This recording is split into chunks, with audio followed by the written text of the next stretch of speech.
ఉపన్యాసాలంటే చెప్పాను కానీ అంత తేలిక అహంకారాన్ని గెలవడం మీ బోన్లకు సాధ్యమేమో కానీ ఒకప్పుడు వెంకటాచలం వెళ్ళి కొండెక్కుతున్నాను. కొండెక్కుతూ అప్పట్లో 50 ఏళ్ళు దాటిపోలేదు ఈ శరీరానికి, మంచి యవ్వనంలో ఉన్నాను. ఎంతో సంతోషంగా గబగబా కొండెక్కుతున్నాను. పరమ వృద్ధుడు ఒకడు కొండ కింద నుంచి పైకి ఎక్కుతున్నాడు. అతన్ని చూసి మనసులో నవ్వుకున్నాడు. ఇంత వృద్ధుడే నడువు వంగిపోయిందే, ఇతను కొండ పైకి ఎక్కగలడా? కొంత దూరం గబగబా ఎక్కిన తర్వాత కాళ్ళు నింపెట్టమండి, పక్క గట్టు మీద కూర్చున్నాను. నేను ఇలా చూసేటప్పటికి 5 మీటర్ల దగ్గరికి వచ్చాడు. పైగా గోవింద అంటున్నాడు, బొట్టెడుతున్నాడు. ఆడట్లేదు, వెళ్ళిపోతున్నాడు. నేను తెల్లబోయి తాతగారు అన్నాను. ఏం ఆయన అన్నాడు. ఈ వయసులో ఇన్ని మెట్లు ఎక్కగలరా అన్నాను. ఆయన నవ్వి అన్నాడు, నువ్వు ఎన్నో మాట రావడం అన్నాడు. ఏమో జ్ఞాపకం లేదు, 50 మాటలో 30 మాటలో 20 మాటలో వచ్చానేమో అన్నాను.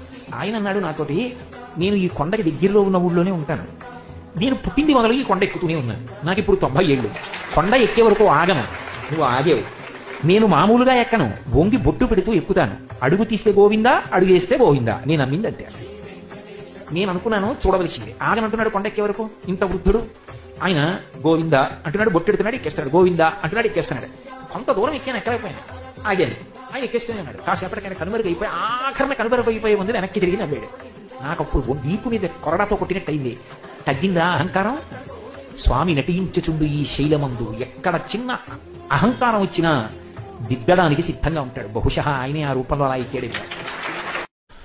ఏదో ఉపన్యాసాలంటే చెప్పాను కానీ అంత